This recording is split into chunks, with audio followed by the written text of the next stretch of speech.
I'm not calling init, though. I'm calling a slightly differently named method, initWithFrame. And this, again, is largely a human iOS convention or Objective-C convention. Init is typically the default method that you'd call to initialize an object. But if it makes sense programmatically to initialize an object with some arguments, the convention is to call it init, then capital letter of whatever it is you're adding to the object. So you use camel case. And initWithFrame, I don't know what a frame really is, but it seems to be related to the screen and the screen's bounds. So let's look to the right-hand side there. The value of this argument, so to speak, is going to be the result of what? Calling UI screen main screen. So I'm not calling alloc here. Turns out this is a class method called main screen that apparently, if we read the documentation, is returning effectively a pointer to an object of type UI screen that represents the only screen on my device. So the screen is, you think of it as the glass.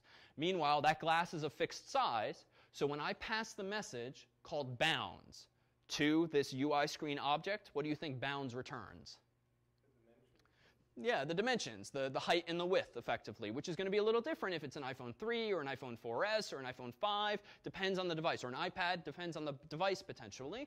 And so this is a programmatic way of getting myself a UI window, which we'll see is like a container. It's just a special UI view. It's the parent of all other view-related objects on my application. I'm just initializing it dynamically, so I don't even have to know in advance what size of screen this is going to support, necessarily. So a long-winded way of explaining just how you get access to a window, which again is going to be a big rectangle that we can start putting all of our buttons and text fields and keyboards and all of that on the screen. Now, this is just a comment. Override point for customization after application launch. So this is just someone at Apple wrote this comment for the rest of the world to just kind of know where we could start plugging in code of our own. And we'll get to that. But now let's see what happens after. Why is this program's background white? Apparently because of line 3 here.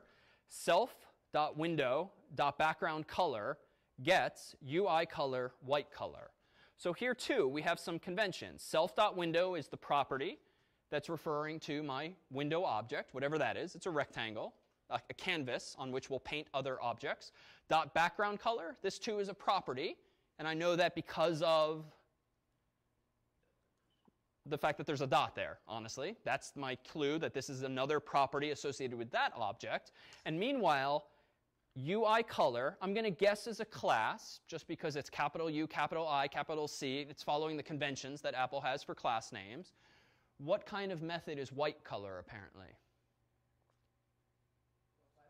So it appears to be a class method, because if UI color is a class, and we're not calling alloc, the only other way to talk to a class without having an object is through a class method. So white color is apparently a predefined message that I can send to the UI color class and get back some representation of white. And maybe it's effectively a number like FFFFFF. It's something like that that represents the color white, however Apple implements it. Now, I'm getting a little tired of taking myself for taking my own word for it. So let me try a little trick of Xcode here to start digging in. If I go and hover over UI color, let me zoom back in, while holding Option, notice that this is clearly a keyword of interest. And notice that my cursor has become a question mark. So this is one of the nice features, honestly, about Xcode. It's probably, of all the IDEs I've used, Eclipse and NetBeans and others, it's honestly probably the best. It's unfortunately pretty much designed only for Apple programming. But it's a really nice IDE, in part because it's very instructive. So if I now click on UI color, notice that I'm going to get a little pop-up. And a lot of IDEs have this. So this isn't something too new, but I get a nice description. A UI color object represents color and sometimes opacity, ... It's been available for quite some time, since iOS 2, so several years ago. It's declared in a file called uicolor.h. So in answer to your question, can't see the actual implementation of this, but I can see the header file and any constants or methods or other things related. Here's what's of interest. The Apple documentation is actually pretty darn good. So if I click on UI class reference, UI color class reference, this program called Organizer loads, but this is just an embedded web page. It's an embedded Safari instance. So the same documentation is available on Google. And just to confirm as much, let me do UI color reference. Sure enough, first hit is on developer.apple.com. And that's the same exact page. So realize you don't even need Xcode to poke around. So let me increase the font size and poke around here. There's a few things to keep in mind when navigating Apple's documentation. And we won't do this ad nauseum. Let's just use UI color as a simple example of how to navigate the docs. It inherits from NSObject. So that's kind of cool. We've seen how to do that in code. This is just the documentation's way of saying it. Conforms to. Conforms to what? What are those three blue words apparently examples of? Those are three protocols. NS copying we've seen. Turns out there's other things, NS coding, NS object, whatever that is. If I clicked on them, I could learn more, but I'm not too interested in that just now. This is part of the UI kit framework, but we kind of guessed that earlier from the UI prefix. Declared in, all right, somewhat interesting. Sample code. So this is where I've never been a fan of Apple's code. A lot of their sample projects are way overcomplicated for newbies. So I would generally advise not diving into something like a Quartz demo, which is a fairly sophisticated graphics demonstration, and looking instead to online tutorials or books or the course's own sample code, because I think you'll often find Apple's code overwhelming. But feel free to poke around if you'd like. And now here's some standard vanilla stuff. So some English prose explaining what it is. For some reason, Apple calls methods tasks in the documentation, but tasks just means methods. The ones that are prefixed with a plus means they are what types of methods? Class methods. You can call them without instantiating an object with alloc. The minus symbol prefix means it's an instance method, so you have to allocate the object first. Apple does not exactly alphabetize them. They essentially categorize them into some arbitrary but generally helpful categories, creating a UI color object from component values, initializing. So honestly, Command F will be your friend quite often. When you're looking for something that you remember part of the name but you can't quite think of it, reading through the documentation can be a little tedious because of the arbitrary way they sort. And I mean, there's absolutely no sort order to this thing, as best I can tell. But there's white color.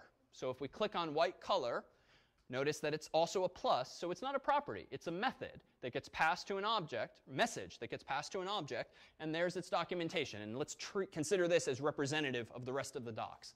Returns a color object whose grayscale value is 1.0 and whose alpha value, which refers to opacity, is also 1.0. So that's the FFFFF that I referred to earlier. Return value of this method is the UI color object of where it's available, not too interesting. And then we get yellow and some other standard colors. And if we really wanted to, we could mix together any colors of the rainbow that we want, but you get some standard ones out of the box just because it's convenient. Nothing else. So just a couple lines left before we are indeed iOS programmers. So let's zoom back in. This last line before the return statement is important. And you can probably maybe guess what it is. Self.window, make key and visible. So first, what is make key and visible? Not what it does, just what is it? It's another example of a message or a method, a message that's being passed to an object, or a method invocation, to put it differently. So make key and visible. I don't really know what key is, but visible presumably means make the window visible. Perhaps by default it's hidden, much like you might have with CSS hidden divs and whatnot in JavaScript. So it's apparently hidden by default. We want to show it. Key just means make it the key. Make it the important window that responds to the user's key presses by default. Make key window makes it foregrounded effectively. So return, and this is one of the stupider things of Objective-C.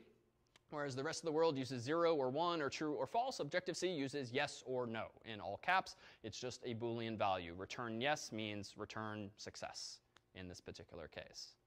Now, thankfully, we can delete the rest of this file, because down here is a method. I'll let someone else answer. What's the name of this highlighted method?